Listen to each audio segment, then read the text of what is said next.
medicine resident at University of South Florida. Prior to joining USF, I was working in the Navy as a physician for 5 years, and I'm going to be speaking about a case that I handled on board one of my ships that I was medically responsible for.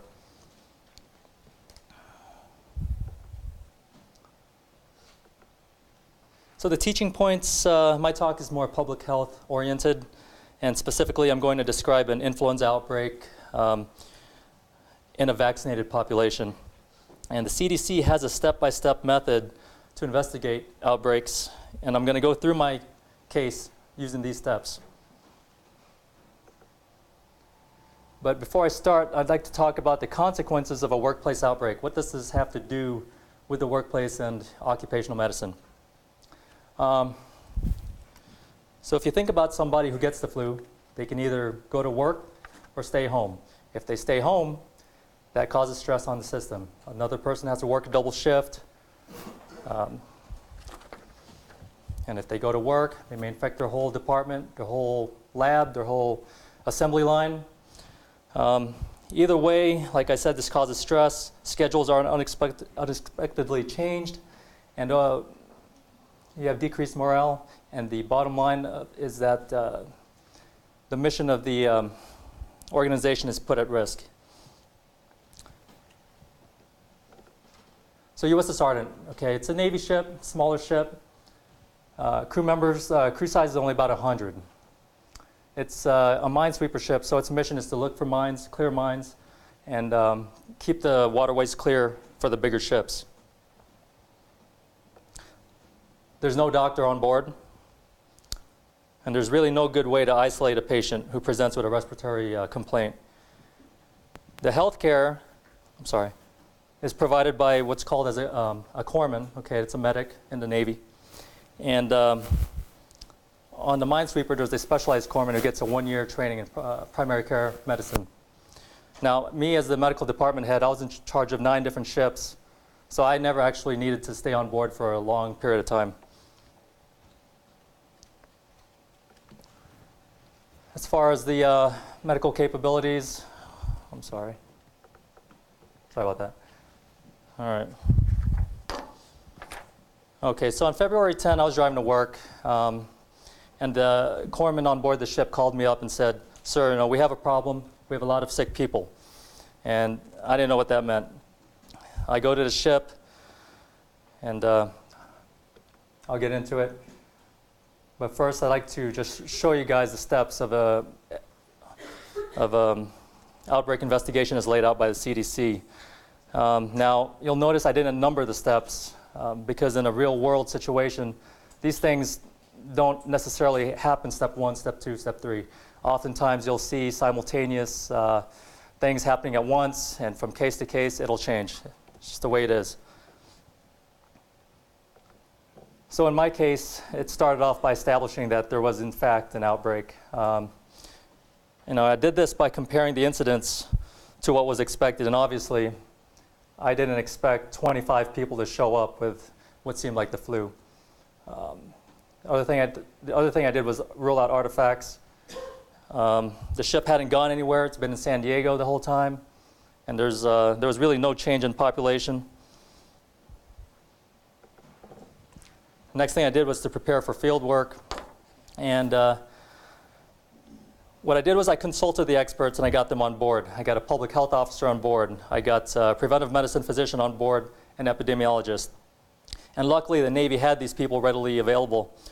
And, in a civilian case, who would you go to? Probably your public health department. Next thing I did was to verify the diagnosis.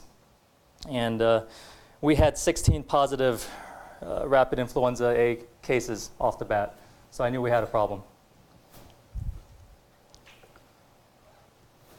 Now, constructing a working case definition, that's important because we need everybody to be on the same page.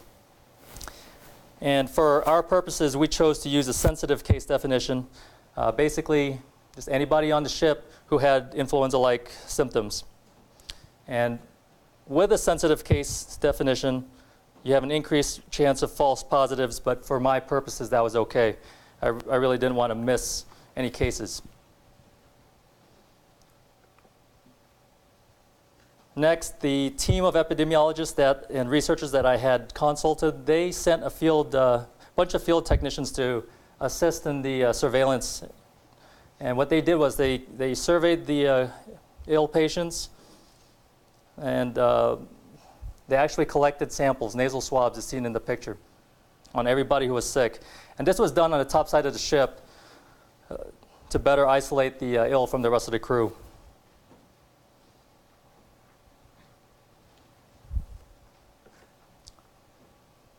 Now, the next step was to perform descriptive epidemiology, and starting off with the time. So with the data, we were able to really describe and sort out what was going on. If you look at the epi curve, you'll notice that it had a point source distribution. And with that, we were able to calculate the exposure date to be the 1st of February.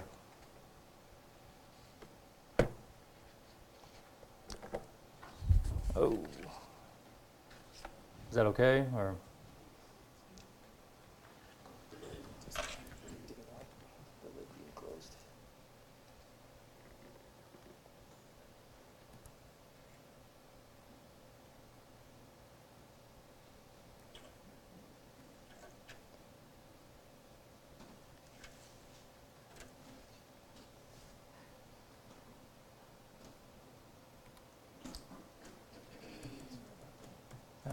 Thank you.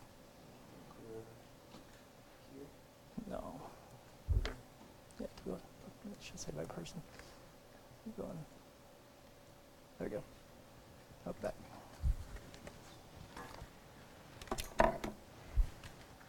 Okay. Sorry about that. Looking at the people, 99% of them were vaccinated, and that's really what makes this case interesting. Of the 25 who did get the flu-like illness, only one was unvaccinated. Now the crew, they were healthy males, aged 21 to 44. And the flu really did not discriminate. Every part of the ship was affected. There were no patterns. There wasn't just one work shift. It wasn't just one division. Everybody had something going on. Now, describing by place, the ship was located on Naval Base San Diego, tied to a pier. It was surrounded by many other ships, which is one reason I really needed to keep this thing under control. And on the ship, it's really tight quarters, very industrial environment. You know, to get from one place to another, you got to go through different hatches, different doors. You're really touching doorknobs and hatches all over the place. So it's a very dirty environment, to say the least. And there's no windows, and everybody's just doing their work, a bunch of hardworking, maybe not so sterile population. So as with any investigation, you really need to develop a hypothesis. Being that my employee population was active duty Navy sailors, my largest concern was that the outbreak was due to a biological attack. So typically, you know, a lot of analytic epidemiology would take place to reject the hypothesis or fail to reject the hypothesis, but in my case, I didn't perform the typical epi calculations. And one reason is because everybody was at risk. I was just really worried about ruling out a bioterror attack, and so I used the CDC's clues for bioterrorism. And looking at all 17 different clues, only one really fit the bill. And so I ruled that out pretty quickly. The next step of the investigation was to review and reconcile laboratory findings with clinical findings. And like I said, I had 25 sailors who presented with symptoms, 16 of which had the rapid influenza A positive. And I was able to get 20 out of the 25 positive with PCR. And what we found was that it was H3N2, and it was specifically the same strain that was included in that year's vaccine, which is really what makes this case very, very interesting.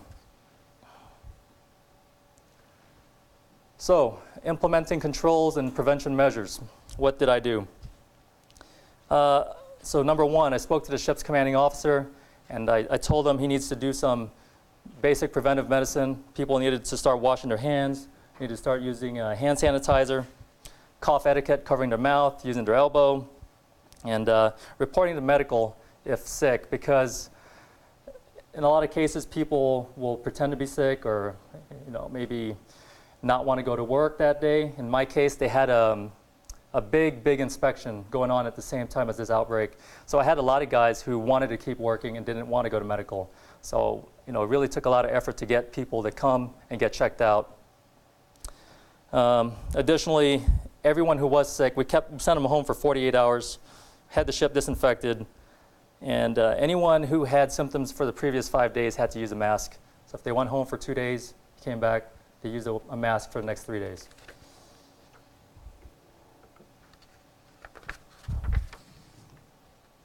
So was February 11 really the end of the outbreak? How do we know? The only real way to know if the outbreak is done is to maintain surveillance.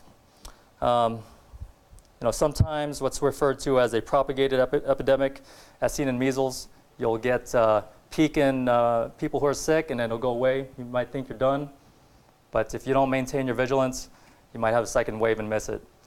So we definitely kept an eye out at the end of our outbreak. Besides the public health officer and the others who I consulted for help, who else did I need to talk to during this occurrence? I spoke to the local health department in San Diego, kept them updated with what was going on. Navy officials all the way up to a 4-star admiral. This guy was actually calling day by day for an update. He needed to know if his ships were battle ready or if they were going to be down with the flu. And ultimately, I was able to write this case up and have it published in the CDC's Morbidity and Mortality Weekly Report. And the take-home message is that you need to be prepared. I had a population of very young, healthy men who were vaccinated against the virus that they got. So it's not something that I would have ever expected. I just want to have you folks think about your workplaces.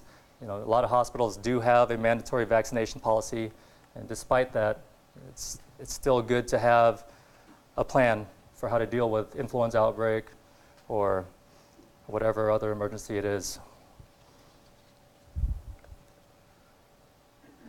I'd like to thank University of Utah for giving me the opportunity to be here and speak about this case. And any other questions? Yes, sir. I know that the efficacy of the vaccine varies from year to year. Yes, sir. Was that a particularly bad year? It's not as bad as this year. So this year we have the H3N2 going around. And the latest number I heard is that it's about 16 to 20% efficacious. Last year when this occurred, it was much higher. We would have expected it to work better than it did. So does that answer your question? Yes. Yes, sir.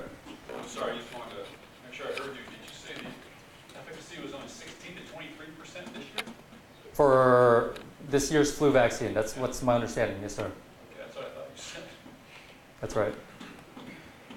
And the reason for that is because, after they made the vaccine, they chose which strains to use. There was a mutation, and that's the mutation that's everywhere.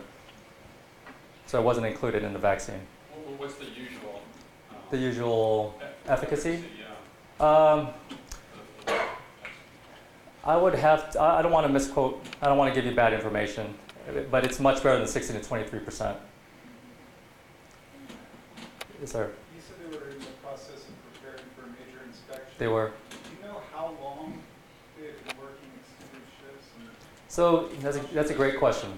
So with any major inspection, especially in the Navy, the commanding officer will oftentimes put out extended shifts, like you said.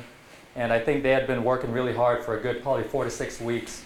And a lot of these guys were living on board, not even going home, just trying to get their space ready for inspection. And this occurred the day before the big inspection. So these guys, they didn't want to stop. They didn't want to throw everything to the wayside.